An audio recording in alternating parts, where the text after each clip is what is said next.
Hallo und herzlich willkommen in Marikas Kreativstube.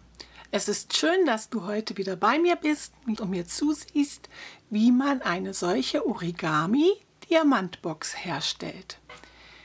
Die finde ich so knuffig. Das ist so eine hübsche Idee für eine Tischdekoration, denn es lässt sich da auch ein kleines Leckerchen drin verstecken.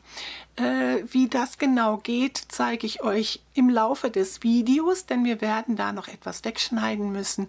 Denn ursprünglich war diese Diamantbox ja als Baumschmuck gedacht. Deswegen kennen die vielleicht viele Zuschauer eben nur aus der Weihnachtszeit mit weihnachtlichem Designpapier und nicht so, wie ich es diesmal gemacht habe.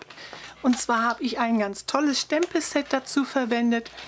Und zwar Bonanza Buddies, wo es dann auch die passenden Framelits zu gibt. Und worauf ich wirklich hinweisen möchte, ist dieses wirklich tolle Etikett zum Anhängen.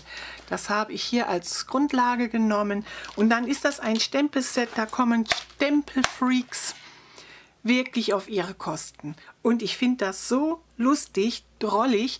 Man kann damit auch fantastisch Geburtstagskarten herstellen, aber auch Karten zur Geburt. Es sind zwar englische Sprüche auf in diesem Stempelset enthalten, aber wer noch einen schönen Spruch zur Geburt hat, der kann mit diesem Stempel wirklich fantastisch ergänzende Karten herstellen. Jetzt schaut mir zu, wie ich diese Origami-Diamantbox herstelle. Was ihr zu dem Papier wissen müsst, ist, es ist immer ein Quadrat notwendig. Ich habe hier unser 6 Zoll Papier verwendet. Man kann es aber auch mit einem 12 Zoll oder ein 8 Zoll, aber es muss ein quadratisches sein. Das hat was mit der Faltung zu tun. Und dann lege ich gleich einfach mal los. Wir falzen unser Designpapier ganz einfach erstmal in einer Mitte und ziehen schön die Falz nach, öffnen es und falten es auf die andere Seite ebenfalls in der Mitte. Dann falten wir unser Papier diagonal. Also beim Origami darf man sich ruhig auch ein bisschen Zeit nehmen. Normalerweise hat man da ja relativ dünnes Papier, weil auch wirklich die Faltungen dort auch sehr, sehr häufig stattfinden. Und dann ist das mit etwas kompakterem Papier ganz schnell erledigt, das Thema Origami. So sieht jetzt unsere Faltung aus. Einmal waagerecht, einmal senkrecht und jeweils einmal diagonal. Jetzt legen wir unser Papier so hin, dass wir die längste Seite in der Waage liegen haben und nehmen uns diese Spitze und legen uns wir können hier diese Falz ruhig zur Hilfe nehmen, hier an diese Falzlinie an. Worauf wirklich schön zu achten ist, dass wir der Spitze so ein bisschen Unterstützung geben, dass man die schön falten kann. Das machen wir auf der einen Seite. Ich lasse es jetzt mal so gefaltet und nehmen uns die andere Seite, die gegenüberliegenden Seite dazu und falten die ebenfalls. Mit dem Fingernagel so ein bisschen die Spitze unterstützen, dass sie sich schön falten lässt. Wir haben jetzt hier eine Spitze, die uns anschaut und eine, ich sag mal, Schultüte gefaltet. Wenn wir die jetzt aufklappen, drehen wir das Papier so, dass wir die nächste Spitze hier liegen haben und falten genau so wie gerade. Das heißt, ich nehme mir wieder die Seite in die Mitte, ziehe mit dem Nagel so ein bisschen in die Spitze hinein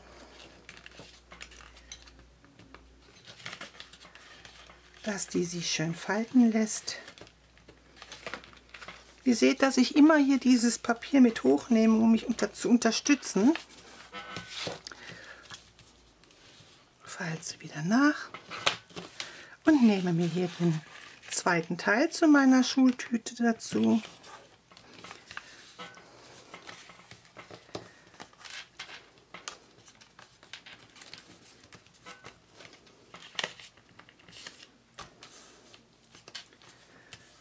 Falze bis wieder zur Spitze und habe somit meine zweite Schultüte. Dann klappe ich die wieder auf, denn wir müssen alle 4 Seiten falzen. Habe wieder die nächste Spitze und hole mir da auch wieder die Seite zur Mitte hin rüber.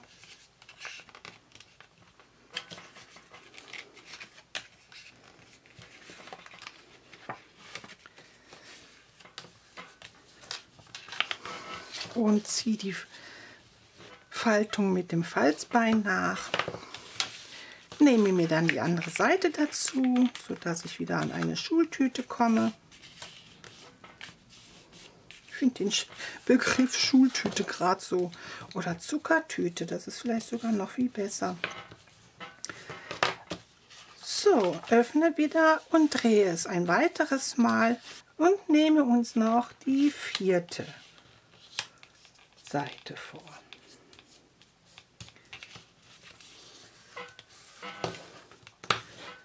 Schön falzen. Das letzte Teil dazu in die Mitte geben.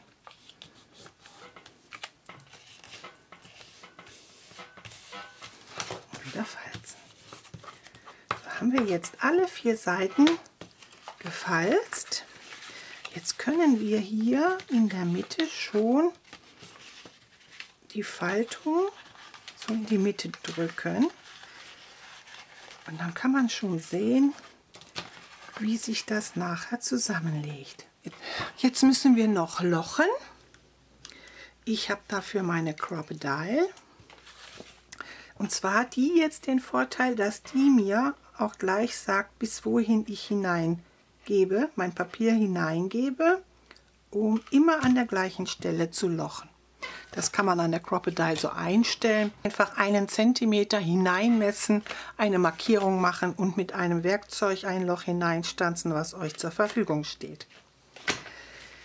So, wir können noch mal die Mitte falten und der Boden, den stuppen wir nach unten. Und so kommen wir jetzt an diese diamantenen Form. Eigentlich schon fertig. Wenn wir die aber jetzt auch nur eine Seite aufklappen, seht ihr, dass ihr noch immens viel Papier übrig ist, was sich nach innen falten lässt. Wenn man da jetzt allerdings etwas Leckeres hineingeben möchte, müssen wir das wegschneiden und das an allen 4 Ecken.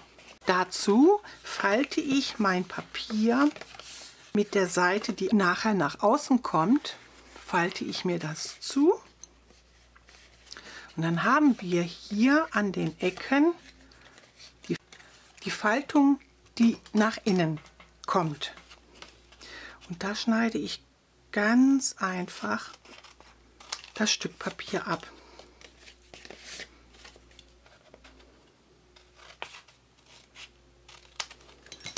Einmal.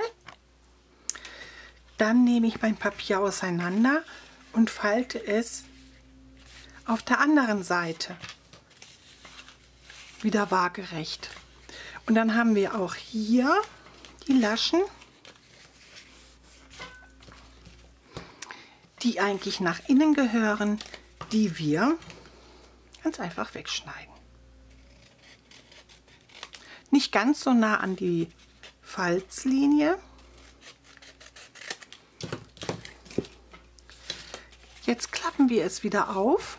So sieht jetzt unser Designpapier aus. Jetzt habe ich ein gelbes Bändchen. Klappen hier so jetzt die Seiten auch ein bisschen was ein, damit sich das gleich schön findet. Ich gehe von außen nach innen. Bei dem nächsten von innen nach außen. Und beim nächsten wieder von außen nach innen und beim letzten wieder von innen nach außen. Ich habe dazu eine Stopfnadel zur Hilfe genommen, damit man sich auch nicht verletzt. Und jetzt habe ich am falschen Bändchen gezogen. Und schon hat das Schächtelchen ihren Platz gefunden, so wie das zusammenkommen soll. Jetzt lege ich in der Mitte noch ein kleines Leckerchen hinein und fertig ist meine Origami Diamantbox. Jetzt mache ich erstmal nur ein Knötchen, dass sie sich schön schließen lässt und lege sie einfach mal zur Seite, denn wir kommen jetzt zu unserem Etikett.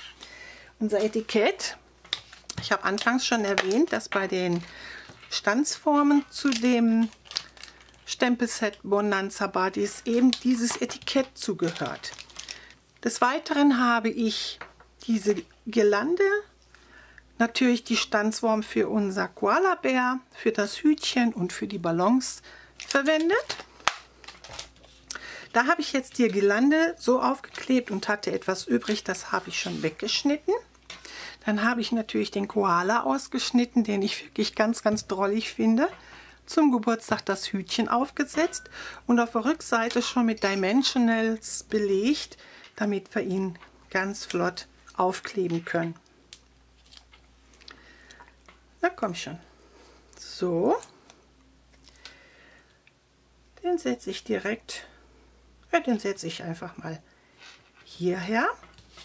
Ebenfalls vorbereitet habe ich den Spruch Let's Celebrate You. Den habe ich gestempelt. Den findet ihr natürlich auch hier in dem Stempelset.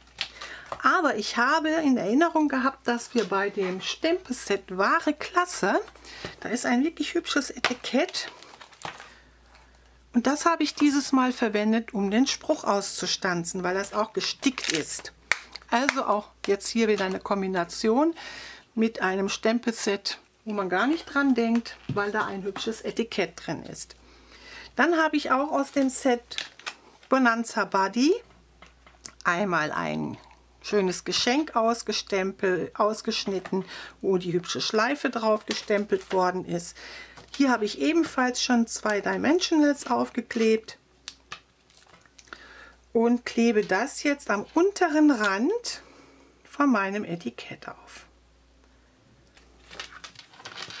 Habe das Geschenk so ein bisschen was unter meinem Koala verschwinden lassen.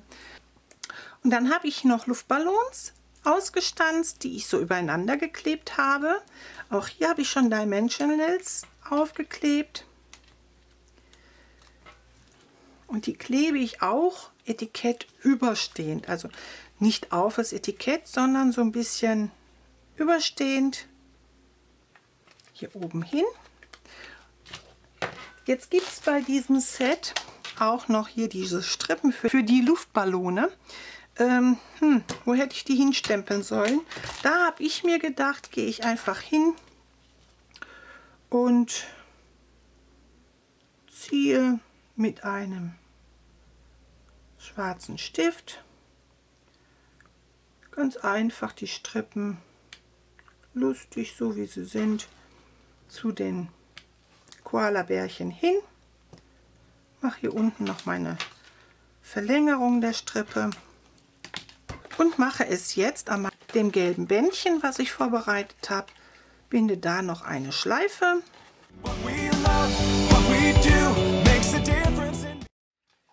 Die ich dann noch ein wenig kürze.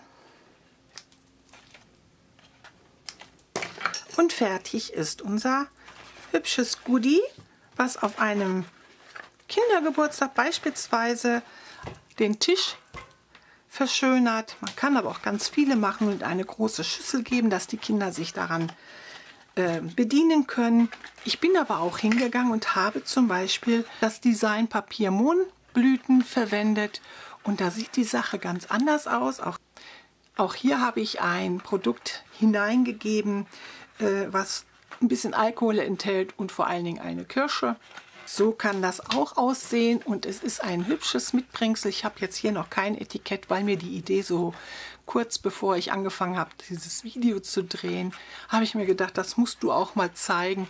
Was ich euch auch noch zeigen möchte ist, ich habe das jetzt mit einem 12 Zoll Papier gemacht. Auch hier einfach nur zusammenziehen und fertig ist die Diamantbox. Ich hoffe, ihr findet diese Diamantbox ebenso schön und habt Lust, sie nachzuwerkeln, um irgendjemandem damit eine kleine Freude zu machen. Schreibt mir einen Kommentar dazu, sendet mir die Bilder dazu, die ihr gemacht habt von euren Werken. Ich freue mich darauf und sende wie immer kreative Grüße aus Pulheim.